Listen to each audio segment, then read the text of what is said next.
You won't believe what happened when we locked someone in a pure white chamber with nothing. No phone, no books, no screens, no clocks, no noise, just a chair, a dim light, and themselves.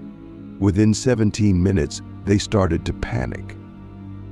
They said it felt like drowning without water, like their mind was turning against them. But here's the twist.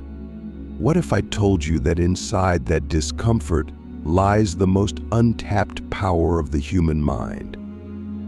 That what 99% of people flee from, doing absolutely nothing, is the exact thing that could unlock the deepest clarity, creativity, and inner peace they've never experienced. Click subscribe to this channel to get more profound insights. We're about to go on a journey that will challenge every belief you've inherited about success, meaning, and what it means to be alive. And by the end of it, if you're still with me, you won't see yourself or time the same way again. Because this isn't just about meditation. It's not about laziness or escapism. It's about truth. The kind of truth that sits beneath all the noise, waiting for you to be still enough to hear it. We live in a world that glorifies doing. We measure our worth by our output. We check our phones 96 times a day, not because we're curious, but because we're afraid of the silence. We use busyness as a shield from the void. But what if the void isn't empty? What if it holds everything we've been searching for? Marcus Aurelius, the Roman emperor and Stoic philosopher, once wrote, "Nowhere can man find a quieter or more untroubled retreat than in his own soul." But how many of us retreat there? How many of us even know how? Let me ask you something. When was the last time you sat alone, in silence, without a screen, a task, or a goal, just you? No music, no scrolling, no planning, just pure being. Most of us can't even last 5 minutes. Because the moment we stop moving, the mind starts screaming. We start to feel everything we've buried. The unresolved grief, the shame, the unmet dreams, a fear of death. And here's the deepest irony. We run from that silence, not because it's empty, but because it's full. Doing nothing is not passive. It's the most active confrontation with yourself you can have. It's you versus the ghost of every version of yourself you've abandoned. It's you facing the story you've been living on autopilot. And if you can last long enough in that space, something incredible happens. The noise begins to fade. The mind slows down. And in that stillness, you start to see clearly for the first time. This is where everything changes. You begin to realize that your thoughts are not facts, that your identity isn't fixed. That time isn't something racing against you, but something you can slow down. Doing nothing creates space. And in that space, your nervous system resets, your creativity returns, your intuition sharpens, your awareness expands, and you remember you are not a machine. Let's push this further.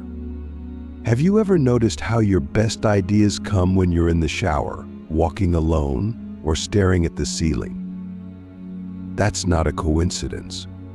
That's because in those moments, your brain enters a different state, the default mode network. It's what activates when you're not focused on anything specific. It's where insight lives. Albert Einstein once said, "I think 99 times and find nothing. I stop thinking, swim in silence, and the truth comes to me." He wasn't romanticizing laziness. He was describing the power of cognitive stillness. But here's the kicker: almost no one does this on purpose. We stumble into these moments accidentally. But what if we could train ourselves to enter that state deliberately? Imagine unlocking that level of clarity, not once a week, but every single day. Not just when you're burnt out, but proactively.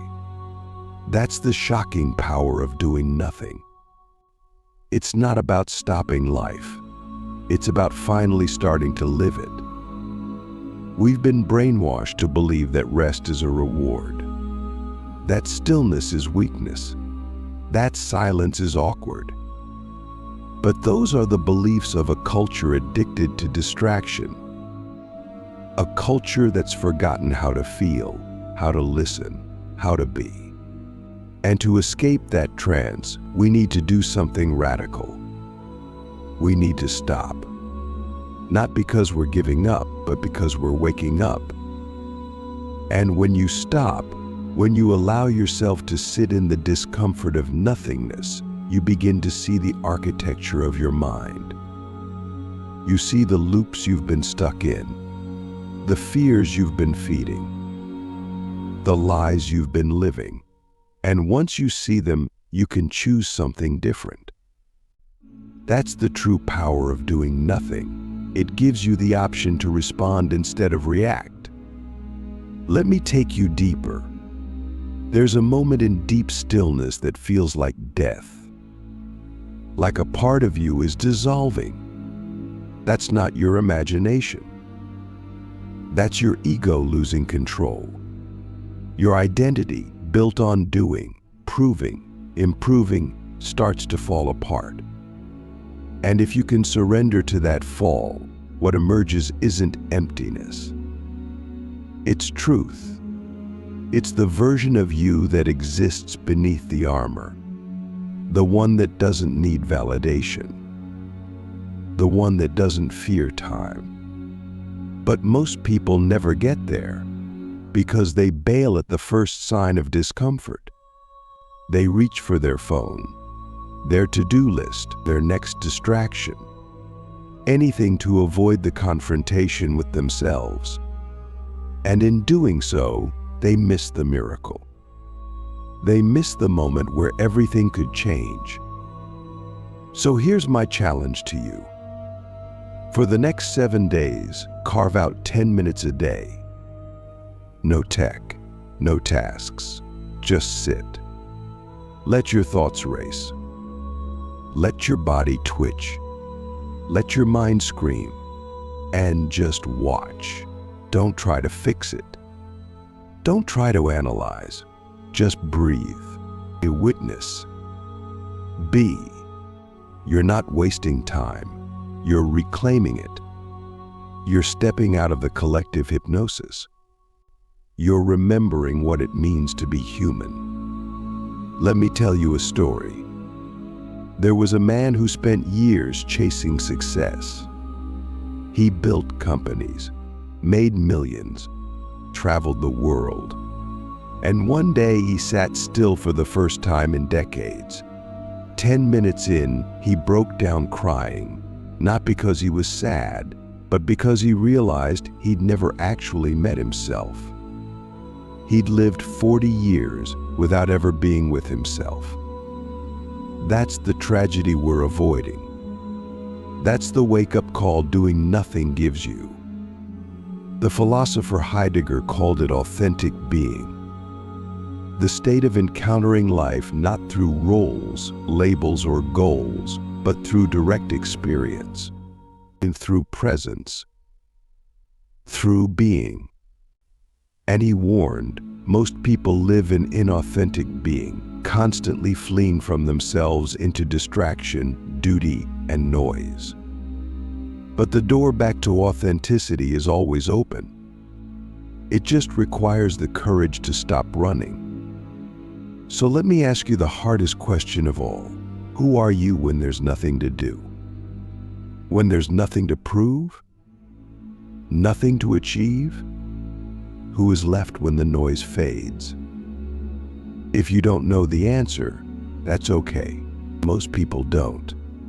But if you're willing to sit in that question, if you're willing to meet the silence, you will find a depth that no achievement can give you. And once you find it, you'll never chase the same things again. Because once you've tasted your own presence, once you've felt the stillness beneath the noise, nothing else feels quite as real. Not the likes, not the money, not the accolades. Because now you know, everything you were chasing was already inside you. You just needed to be still enough to feel it. And that's the shocking power of doing nothing. It's not about escaping life. It's about finally entering it, fully, consciously, fearlessly, deep. If you're still here, it means something in you already knows there's more to life than performance, more than the cycles of doing, proving, achieving, and then collapsing from exhaustion. Maybe you've already felt that invisible weight, the pressure to always be on. The guilt that creeps in whenever you pause, the fear of what silence might reveal. But now, you're starting to question it. And that questioning, that's the beginning of awakening. We have to talk about fear. Not the kind that jumps out at you in the dark, but the subtle, creeping kind. The fear of being irrelevant. The fear of being left behind. The fear of missing out on some imaginary finish line. That fear is what keeps most people in motion, not because they want to move, but because they're too scared to stop. They confuse noise with purpose, busyness with meaning, and distraction with direction. But doing nothing is not the absence of action, it's the presence of awareness. It's not about giving up, it's about showing up in the most honest way possible. When you stop moving, you start seeing. You see the games you've been playing, the false self you've been protecting, the stories you inherited from parents, from culture, from childhood. And in that seeing, something sacred happens. You begin to remember who you were before the world told you who to be. One of the greatest spiritual teachers, Ram Dass, said, "The quieter you become, the more you can hear." But what are we actually listening for? Not a voice from the sky, not some grand cosmic message, but the voice of truth that's always been inside us, the one that doesn't speak in words, but in knowing. That's the voice we silence every time we fill our day with noise, every time we scroll instead of feel, every time we choose comfort over consciousness. Think about this. How many of your daily actions are reactive? How much of what you do is based on habit, anxiety, or external pressure? You wake up and you move, not because you chose to, but because you're caught in momentum. And that momentum becomes your identity. But stillness breaks the spell. Stillness says you are not your schedule. You are not your productivity. You are not your fear. And when you hear that voice clearly for the first time, it's like being reborn. Let's get brutally honest. There's a reason most people avoid this path. Because doing nothing strips away every excuse. You can't blame your boss. You can't blame your partner. You can't blame society. In the stillness, there's only you. And that level of responsibility, it's terrifying. But it's also power. Because once you stop blaming, you start choosing. Once you stop hiding, you start living. Carl Jung once said, "People will do anything, no matter how absurd, to avoid facing their own soul." That's the heart of it. We build empires of distraction. We design identities to protect us from emptiness. We fill our calendars to avoid asking, "Why am I really here?" But if you stop, even for a moment, and let that question in, your entire life begins to shift. Not because you found the answer, but because you finally dared to ask. Now let's go deeper. There's something sacred in discomfort.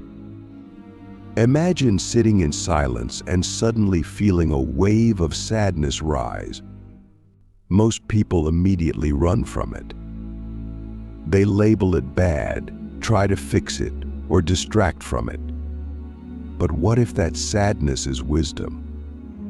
What if that anxiety is a forgotten truth trying to surface? The body remembers what the mind tries to forget. And in stillness, the body speaks. Doing nothing is how you learn to listen to that language. The tightness in your chest, the restlessness in your legs, the ache in your gut. It's not random. It's information. It's the backlog of unfelt emotion, unprocessed memory, unspoken truth. And when you sit with it, without judgment, without resistance, it begins to dissolve. Not because you solved it, but because you finally allowed it to be seen. This is how healing begins. Not in effort, but in surrender. Not in fixing, but in feeling. And yes, it's messy. It's raw. It's not Instagrammable. But it's real. And in that realness, you begin to feel something you haven't felt in years: aliveness.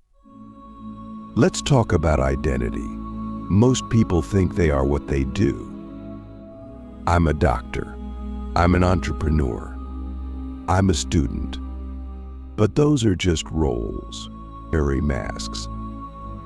The real question is, who are you when there's nothing to do? Who are you when no one is watching? That's the self you meet in stillness. And that self doesn't need validation. It doesn't need achievement. It just is. This is where the mystical meets the practical. Because the benefits of doing nothing aren't just psychological, they're neurological.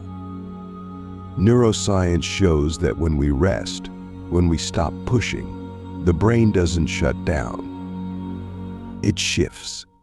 It begins to integrate. It makes connections. It finds patterns.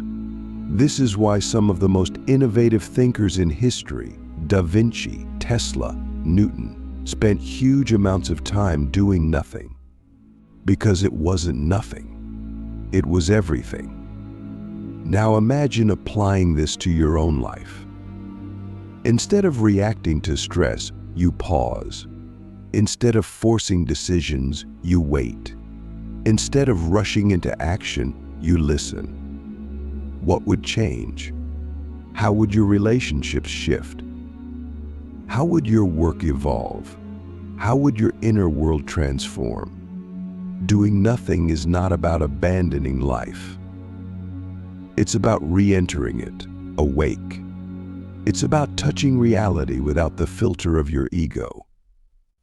It's about seeing clearly, feeling fully, and choosing consciously. That is the highest form of freedom. But here's the twist. Freedom isn't always comfortable. When you stop doing, all your suppressed thoughts rise. The shame you buried, the guilt you denied, the dreams you abandoned, they don't come to punish you. They come to be reclaimed. And if you have the courage to sit with them, you begin to rewrite the story of your life, not with words, but with presence. Let's not romanticize this.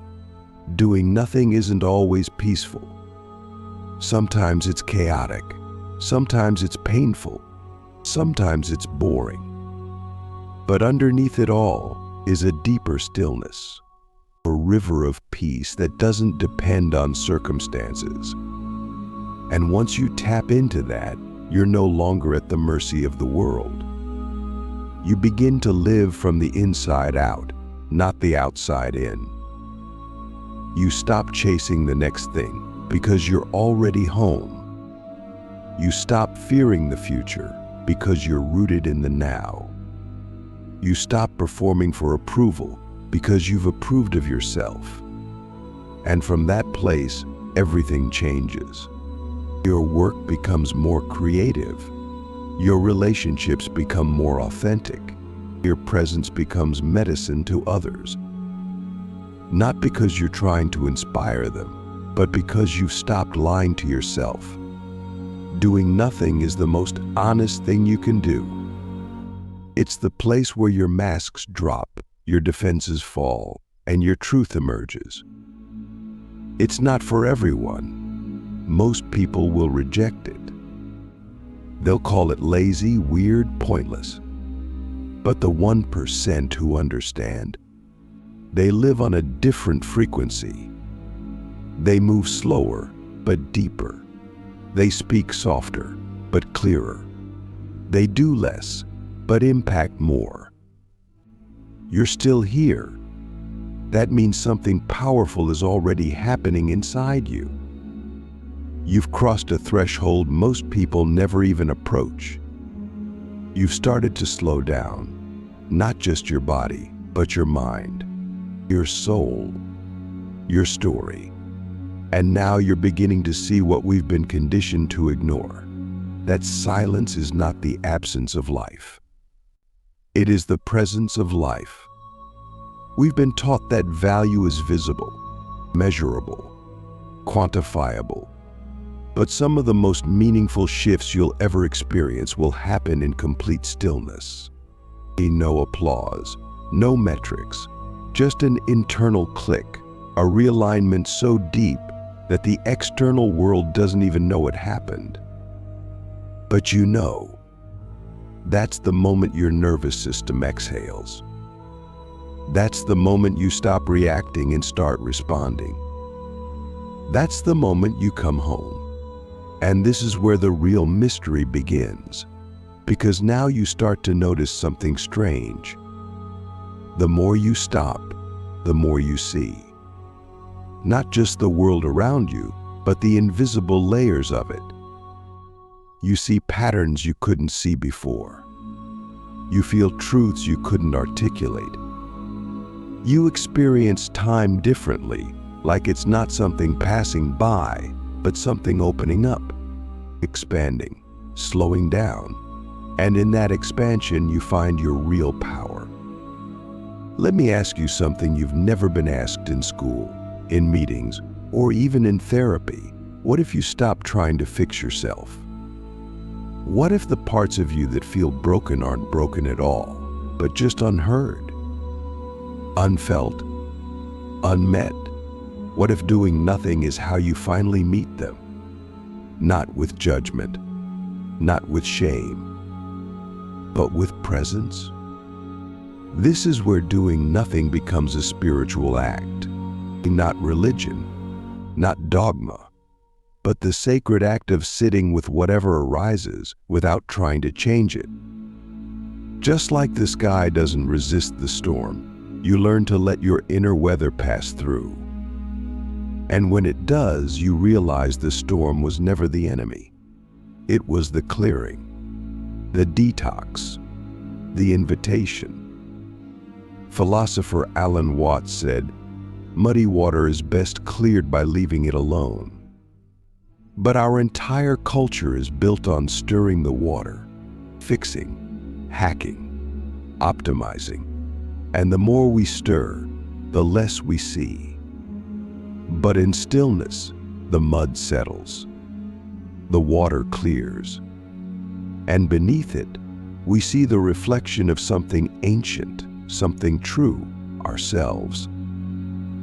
Now picture this. You wake up tomorrow, and instead of checking your phone, you sit in silence for 10 minutes. No goal, no mantra, no urgency, just being. At first, it feels useless, but then you notice something. you're not as reactive. You're not as anxious. You're not rushing into the day, trying to outrun some invisible fear. That's not laziness. That's alignment.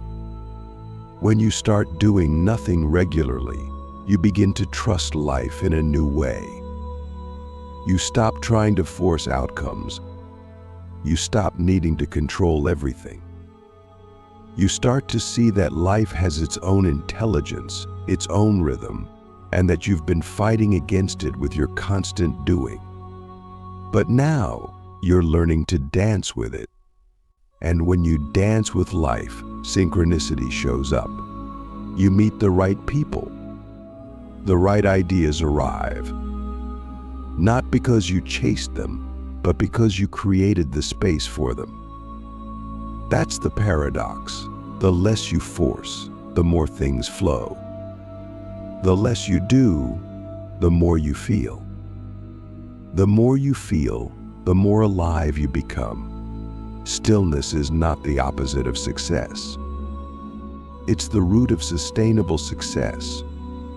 It's where you make decisions that aren't reactive but intuitive. It's where you create from depth, not desperation. It's where your presence becomes more powerful than your productivity. Because presence is magnetic. People can feel it, even if they can't explain it. And in a world starving for realness, your presence is a gift. Now let's talk about death, not to be morbid, but because it's the backdrop of everything. Most people live in denial of death, so they fill their lives with noise, thinking they have forever. But doing nothing brings you face to face with mortality. Not as fear, but as fuel. Because when you realize you won't be here forever, you stop wasting time on things that don't matter. You stop chasing things that won't matter on your deathbed. You start asking, what really matters now? And the answer is almost always the same. In connection, clarity, peace, truth.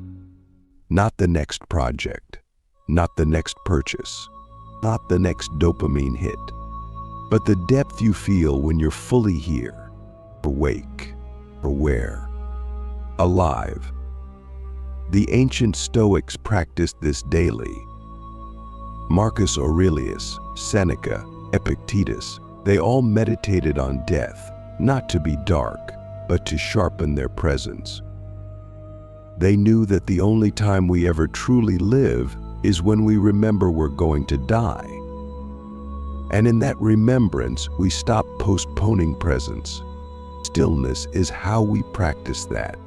It's how we rehearse coming fully alive before it's too late. It's how we stop sleepwalking through our lives. Because here's the truth, most people don't die once. They die slowly. Every time they ignore their intuition. Every time they abandon their truth. Every time they fill the silence instead of facing it. But you're doing something different. You're choosing to stop, to feel, to listen. And in that choice, you're reclaiming your life, second by second. Let me offer you something radical. What if you let stillness lead? What if, instead of asking, what should I do today? You asked, what do I feel when I stop?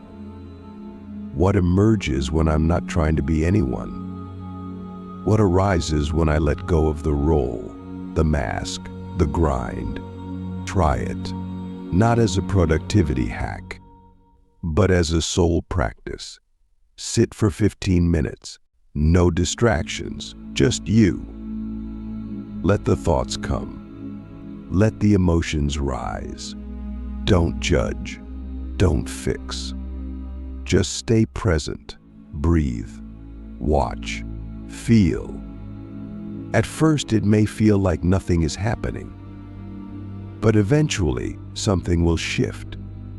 You'll feel a softening, a remembering, a quiet joy that doesn't need a reason, a peace that doesn't depend on circumstances. That's the real you, not the one performing, not the one proving, but the one who simply is. And once you touch that space, you'll want to return, not to escape the world, but to re-enter it with clarity, with compassion, with courage. Because now you're not living from reaction, you're living from connection. To yourself, to others, to life. That's the shocking power of doing nothing.